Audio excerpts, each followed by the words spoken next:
Ai rānei he tikanga Māori tonu te tanu I te whenua o te Pēpi. I roto o whakatū, ko tahirau e 50 te nui o ngā tāngata no ngā iwi katoa o te motu, I hui kia ngā tahi ai te tanu I ngā whenua o a rātou Pēpi. He aha kua tērā ētahi e ki ana, ko te whakatō pēnei I te whenua he tā noa noa, he takahi hoki I te tikanga Māori. E whai ake nei ko te pūrongo motuhake, a Kingi Kiriona. He whakatō I te whenua kia tipu he pua hou. Feels good.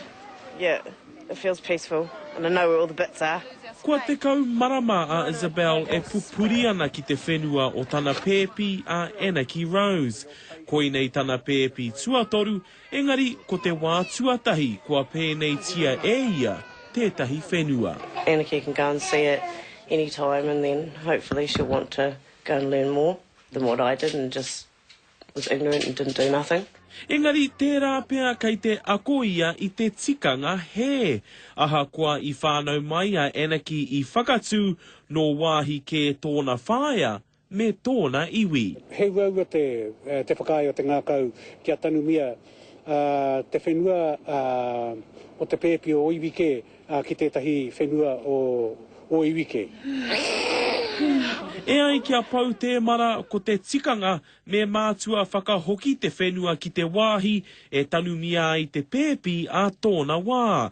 He oi kei te āhua ngā wariake ngā whakaaro o te kai tohu tikanga Māori a te kāreti whakawhānau Pēpi o Aotearoa. Kare mōhio o rātou kāinga, ngā whānau e mōhio whānui tia tēnei tikanga ka hoki rātou ki te wā kāinga. Engari, ko te mea kore mōhio, ko te mana o te iwi kāinga, hei tiaki I a rātou. I don't think it should matter, really, because it's still all that, you know, New Zealand's all ours. Ko tahi ana ngā iwi katoa ki raro I tēnei kaupapa, ki te whakatō I o rātou whenua e whitu te kau. Kia kotahira te moana. Kua mahuri ke e nei rākau, kei raro I ho ngā whenua I whakatō kia I te hui tuatahi I te rātau. E ono te kaumārima ngā whānau I whai wāhi atu ki te rā hui, engari e toru noaiho o ēnā, he whānau Māori. Would you then say that this custom here today is a Māori one? Not in entirety. E ai kia Andrea Vincent, toko iti noaiho ngā Māori ka whai wāhi mai ki tēnei kaupapa, he mōhio nō rātou ko te tikanga tōtika, ko te hoki ki te wākāinga. We're trying to respect the tradition around that culture, but I guess there's always going to be an element of what's appropriate for today. Koi nā te pātai o ngā pātai, I nā hoki I e nei rā toko mahanga Māori kei te noho ki waho atu I o rātou rohe me o rātou iwi.